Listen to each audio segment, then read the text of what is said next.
Yung isang repolyo, gawin natin burger steak ito. Don't worry dahil pati paggawa ng gravy ituturo ko. Pero sa ngayon, tikman muna natin to.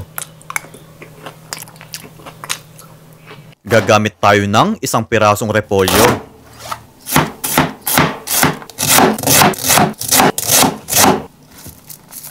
Bale palalabasin natin yung water content nito. 2 kutsara ng rock salt ang nilagay ko. Ipinakita ko lang dito na nagtutubig na siya. Pero pwede nyo nang diretsong banlawan yung repolyo. Hugasan na natin para mabawasan yung alat nito.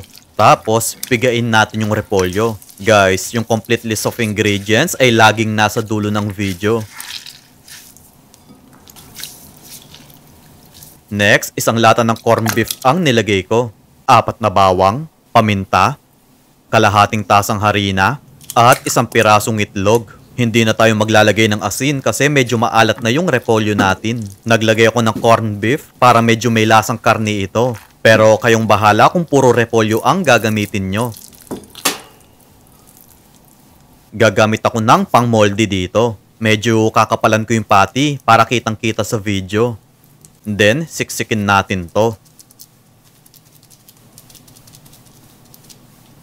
Dahil medyo makapal, 5 patty lang ang nagawa ko. Ilalagay muna natin to sa freezer ng 2 oras para tumigas.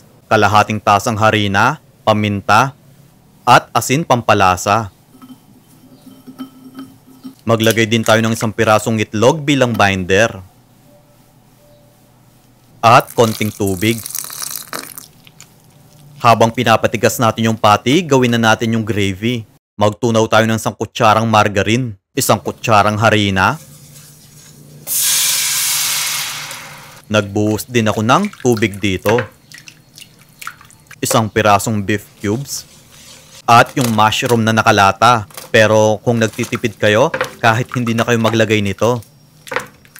Paminta naman, pampalasa. Kapag medyo maalat pa, magdagdag lang kayo ng tubig dito.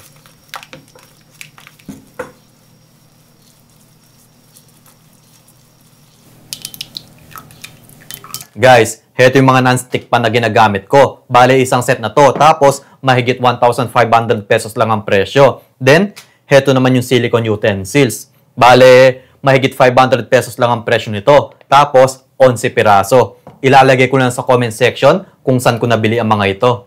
Yung patty, pwede nyo nang pirituhin ng ganito. Pero ako, maglalagay pa ako ng breadcrumbs dito. Ilubog natin to sa ating butter. Tapos, balutan natin to ng breadcrumbs. Ang gagawin ko kasi ay crispy yung labas pero malambot yung loob nito. Magpainit na tayo ng mantika.